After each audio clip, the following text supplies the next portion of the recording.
they want us to first go back to our countries to celebrate, to have that rest, to give way then for the Miss Universe, the new Miss Universe, Miss Denmark. And then after that, they will give us a schedule. We will be traveling around the globe, different countries with Miss Universe to work on some projects that is really truly the cause of Miss Universe. That is so exciting, I'm very excited kasi isa sa mga gusto ko yan, mag-travel, kaya opportunity. Magandang araw mga kapolitika at welcome back dito sa ating YouTube channel. In this video is panunuorin naman natin itong naging interview ni Chelsea Manalo dito sa reporter na si Dayan Castillejo sa susunod na mga plano niya matapos na hirangin siya ng Miss Universe Asia dito sa Miss Universe 2024. Pero bago ang lahat ay huwag kalimutang mag-like at mag-subscribe na rin kayo para updated kayo sa ating mga latest issue. So mga kapolitika, usapang Chelsea pa rin po tayo at yung paghirang sa kanya bilang Continental Queen or Miss Universe of Asia. At base dito sa kanyang naging interview ay pupunta muna dito sa Los Angeles itong si Chelsea Manalo bago sila lumipad papunta sa Pilipinas. So basically ay mamalagi daw muna sila ng isa or 2 linggo dito sa Los Angeles with her family. At base nga dito sa naging interview ni Dayan Castillejo sa ating kandidata na si Chelsea Manalo ay bibigyan daw ng schedule itong si Chelsea para makapag world tour kasi base nga dun sa naging press conference ni Anja Carotatip dito sa Continental Queens ay isasama sila sa world tour kasama itong nanalong Miss Universe na si Miss Denmark. At sa tingin ko bakit isasama itong mga Continental Queens dito sa kailang world tour or sa mga biyahe kasi parang marketing strategy ito. Kasi pag sa nakikita ko kasi pag si Denmark lang itong isasama ng Miss Universe ay walang ganoon kalakas yung hatak. Okay, especially dito sa Asia na hindi naman makarelate ang Asia sa kanya kasi nga blonde siya and then maputi. So there will be someone na at least makarelate ang Asian sa mga beauty, which is ito nga si Chelsea Manalo ang maging representative ng Asia. So ang sinasabi ng iba ay in demand daw sa sponsor itong si Chelsea kung kaya kinuha. So malaki ang malilikom ng Miss Universe sa kanya. At idagdag mo pa na malakas rin po sa social media itong ating kandidata na si Chelsea Manalo. So okay lang po na isasama siya dito sa paglilibot ng Miss Universe para i-promote nga yung kanilang beauty contest. At yung pagkapanalo naman ni Denmark, wala naman tayong question dito mga kapolitika kasi nga nakikita naman tayo na sobrang ganda ni Denmark at parang munika nga itong nanalo ng Miss Universe 2024 at blonde yung buhok kasi may catch po yan na kung saan kasi medyo matagal na rin na nagka-award ng blonde dito sa Miss Universe or yung kinurunahan na blonde. So basically siya ang maging mukha ngayon ng Miss Universe, which is makaka-relate itong mga blonde na bansa especially dito sa Europe at the same time sa Amerika. So ano yan, parang ito yung magiging mukha ngayon ng Miss Universe. So basically is makakahatak sila ng audience. At the same time yung para balance rin yung audience sa bawat continents mga kapolitika kasi ang sinasabi nila is malakas daw ang ibang mga beauty pageant dito sa Europe. So kinakailangan masaturate ng Miss Universe ang Europe. That is why ipinanalo nila itong si Miss Denmark. At meron pa nga mga usap-usapan na baka daw ang susunod na Miss Universe is galing sa Africa na naman kasi para masaturate din nila yung Africa. So hindi natin alam. Ito po yung ating aabangan sa susunod na taon. Ang dami nga na mga beauty pageant ang nagsusulputan na lang ay talagang business na po ang nasa mindset nitong mga beauty contest. Hindi na talaga siya celebration ng mga kababayan kundi business na rin. But going back dito sa naging interview ni Chelsea Manalo, ang sinasabi niya naman ay willing siya na makipag-work dito sa Miss Universe kasi dahil nga doon sa mga cause at yung mga humanitarian mission nila.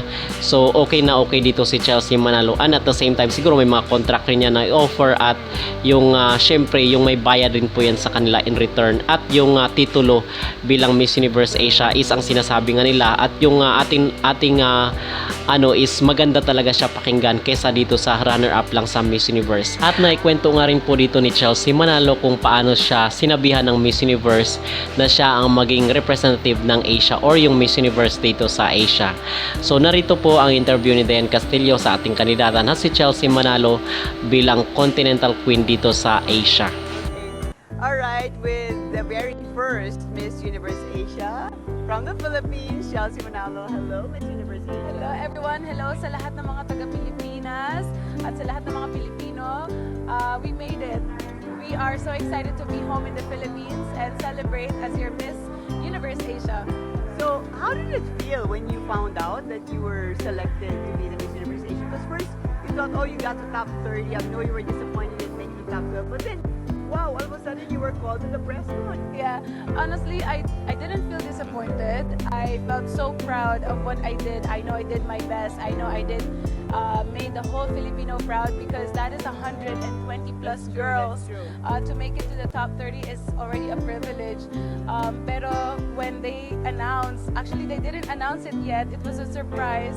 They took us in a room and then that's when they announced it to us Yeah. that we have been selected, that we have been chosen to be the Miss Continental Queens. Yeah, And we have different sectors of Miss Continental, so they chose me as Miss Universe Asia. Yeah.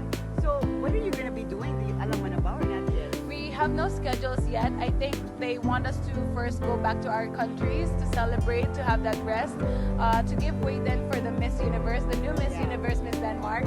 And then after that, they will give us a schedule. We will be traveling around the globe, different countries with Miss Universe to work on some projects that is really truly the cause of Miss Universe. That is so exciting, I'm Chelsea. very excited kasi isa sa mga gusto ko yan, mag-travel, kaya opportunity. Yeah, and last night I was very happy to see, kind of touched to see you like hugging your mom, Manny, Attorney Ron, the people who have been with you.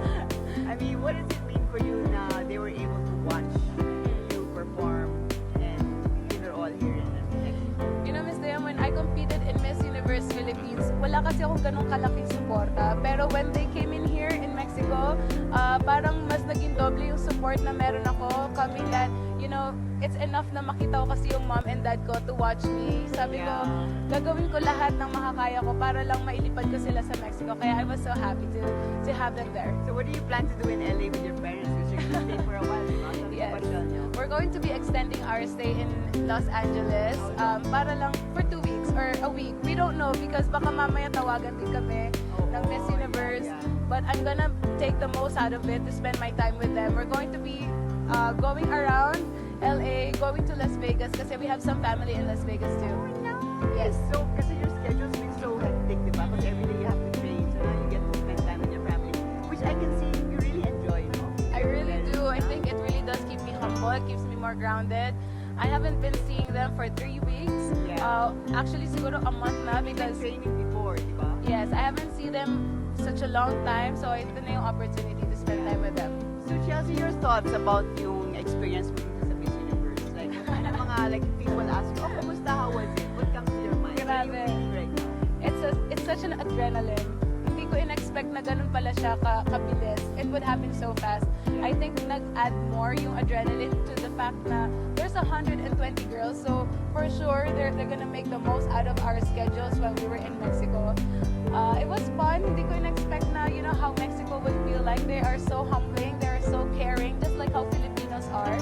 And I really did enjoy it, my time here. You said you grew a lot. What do you think Yeah. yung pinaka-growth mo dito? I know you made a lot of friends. Yes, yung growth as a person, mas nakita ko na mas matapang na siya, Ikaw. mas hindi na siya natatakot sa kahit na anong challenges that will come her way. And I think hindi lang kasi yun personality ko, but the personality of whole Filipino. Kaya mas naging intact lang or mas naging powerful lang yung character ko kasi I get to be with other girls, with other delegates. Yeah. So Chelsea, I know that you're gonna be having some responsibilities with your new title. Pero what other personal goals would you have? You wanna be an artista? You wanna go, ano ba? I know you're an amazing model. Like your shots are like fabulous. Thank So you. I'm sure you'll continue to be a model, diba? Pero ano pa?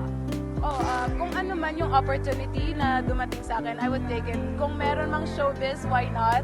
I would really like to also try that. Kasi, Talaga, acting? Yeah. Oh, anything. Acting and dancing. Anything. Acting, dancing, singing. Dream role or dream ka pareho? Ah, Or dream na maka-eksena? if ever? superstar. Yun na lang. Oh, alright. So what tip would you have for? Oh, first of all, you're Miss Denmark. What can you tell us about her? Oh, Miss Denmark is such a sweet girl. I've been able to talk to her from some time when we are rehearsing. Napakabait niya. She's always wearing such fashionable, colorful clothes. I think meron kaming photo na together na na-post niya and I'm so thankful na we had that opportunity.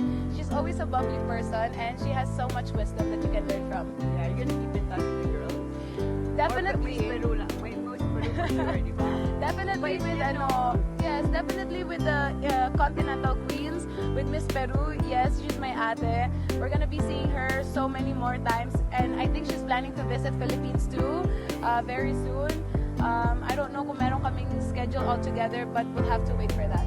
Alright, well, enjoy LA and Las Vegas. Yay. And we'll see you back in the Philippines soon and somewhere else around the world. We'll see you. We'll see you Philippines very soon. Mabuhay.